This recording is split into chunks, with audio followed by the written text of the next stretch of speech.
Student, you are most welcome in my physics class, which is of class 12th standard. Today's topic is to calculate the electric field intensity due to uniformly charged non-conducting spherical cell using Gauss law. Okay, as in previous lecture you have learned that the spherical uniformly charged spherical cell, the electric field intensity comes out to be different at different point outside, inside, at the surface. And in this very case, since the uniformly charged non-conducting solid sphere, the total charge is distributed in its volume uniformly.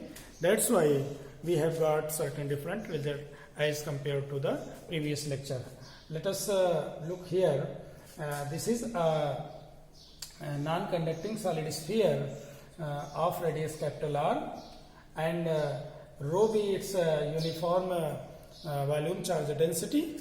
So we write here, consider uniformly charged non-conducting solid sphere of volume charge density rho and radius capital R. Let P be a point at distance r from its center, where we have to calculate electric field intensity.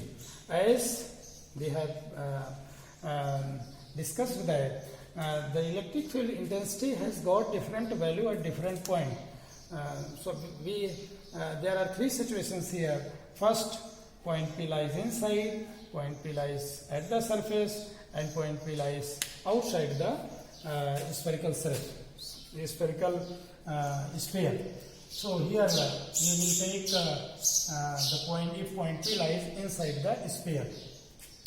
The total charge Q, which is inside the non-conducting sphere, can be written as equal to rho into 4 by 3 pi capital R, 4 by 3 pi capital R.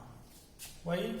Rho be the uniform charge density at per unit volume. Since it is charge per unit volume, so the total charge in this volume can be obtained by this formula. Very similar to that one, the charge inside the Gaussian surface, Q dash, that it is Q dash, and it comes out to be rho into V dash, and this is equal to Q upon 4 by 3 pi R cube. This is the volume, this is the charge total, and charge upon volume gives you the volume charge density, and into volume of that much 4 by 3 pi small r cube. At the point of observation P, which is inside, we will draw a closed Gaussian surface of spherically symmetrical in shape of radius small r, so that point P must lie on the surface of this Gaussian sphere. And if we take elementary area element at point P, area element vector ds and electric field vector both are in the same direction, because since the surface volume charge density is positive taken here, so the electric field must be radiated outward. It is away from the charge, and ds vector is just away from the point normally drawn. So that's why the charge Q dash, which is enclosed in it, can be calculated by this formula, and 4 by 3 pi cancel out. So we have Q upon capital R cube into small r cube. Write this as equation first. So the total flux, which is electric flux passing through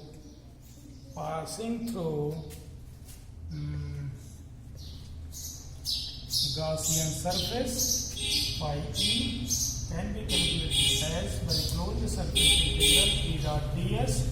Okay, and this can be written as E ds, and which is equal to E closed surface integral ds, okay, and this is nothing but E into 4 pi r square. Please attention here. Why we take E outside with this integral? It is because the magnitude of electric field intensity at P or any other point on the surface of Gaussian curve will be same as far as the magnitude is concerned, but the direction is different. So here we take the magnitude E, that's why it doesn't affect, it doesn't vary, that's why we take it outside. So we have got phi E is equal to E into 4 pi r square, but from Gauss law,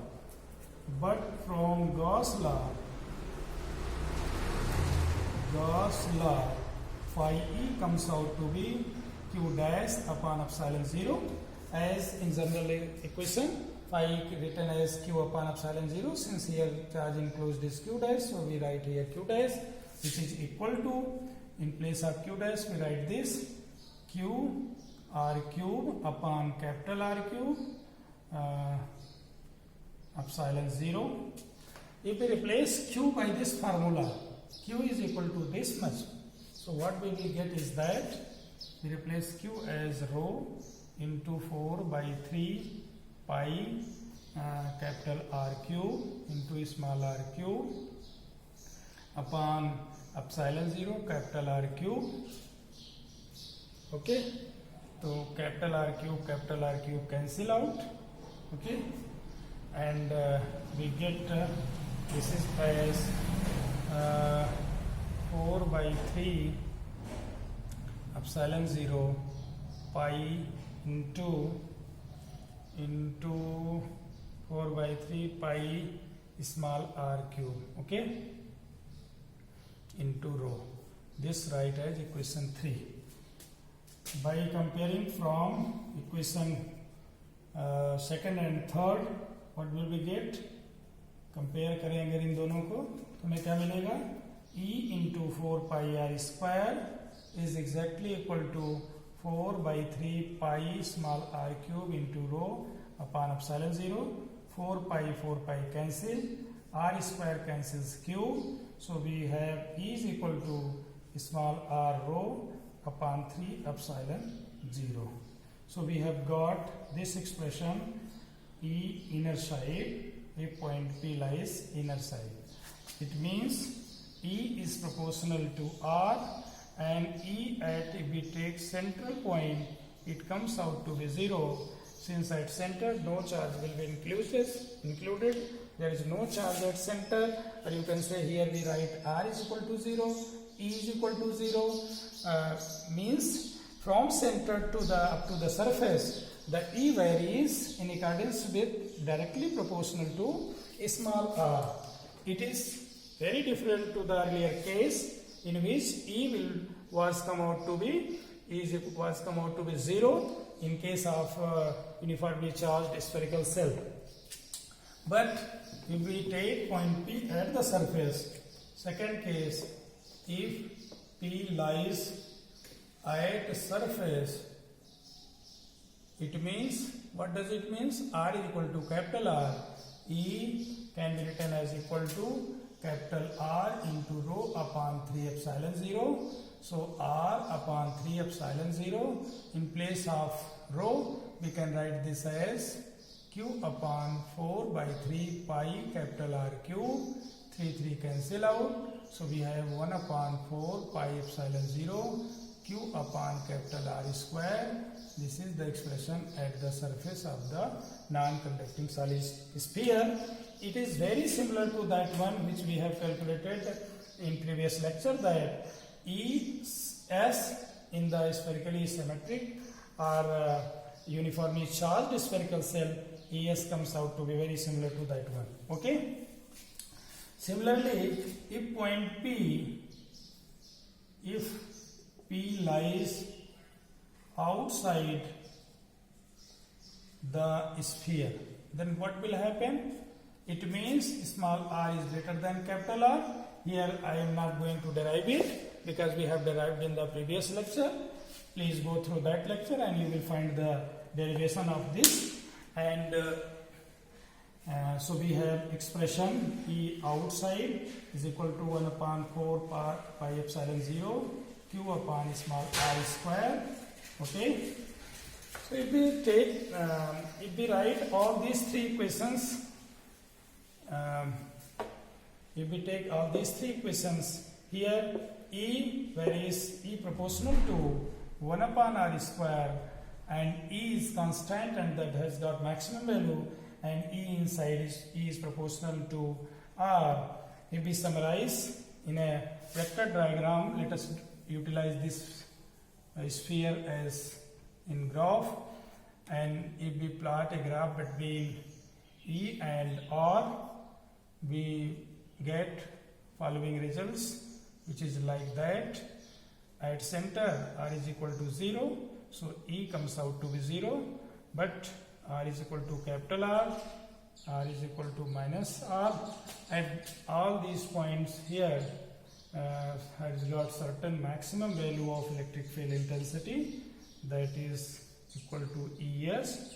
Okay, ES is here, but from central point to here the electric field intensity varies linearly with R, and outside it varies like that.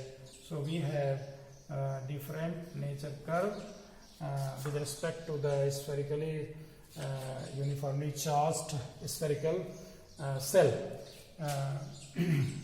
Here E is proportional to R and E is proportional to 1 upon R square. Here E is proportional to 1 upon R square. अगर हम अपने इस graph को comparison करें uniformly charged spherical shell या hollow sphere which is uniformly charged, तो हम पाएंगे वहां हमें क्या मिलता था, इन बीच में यानी स्फीयर के बीच में there was no electric field, but here in case of non conducting solid sphere field varies linearly with R, and it has got maximum value at the surface, and again it inversely proportional to the square of the distance. So as in this lecture we have learned that what is a non-conducting solid sphere, how the charge is distributed in it, and how we calculate the electric field intensity at different points inside, outside, and at the surface. Okay, this is not directly given in your syllabus, but many times it is asked in the examination, either in competition or board. So it is my personal view, I want to discuss with you, share with you. Okay, if you have any problem you can write your comments. Okay, we will meet you on the next lecture, that to calculate the electric field intensity due to uniformly charged plate, conducting plate, plate thicker होती हैं, that's why the electric field intensity is very different to the as earlier we have calculated the electric field intensity because of infinitely charged plane sheet. So we will discuss these topics in the next lecture. Okay.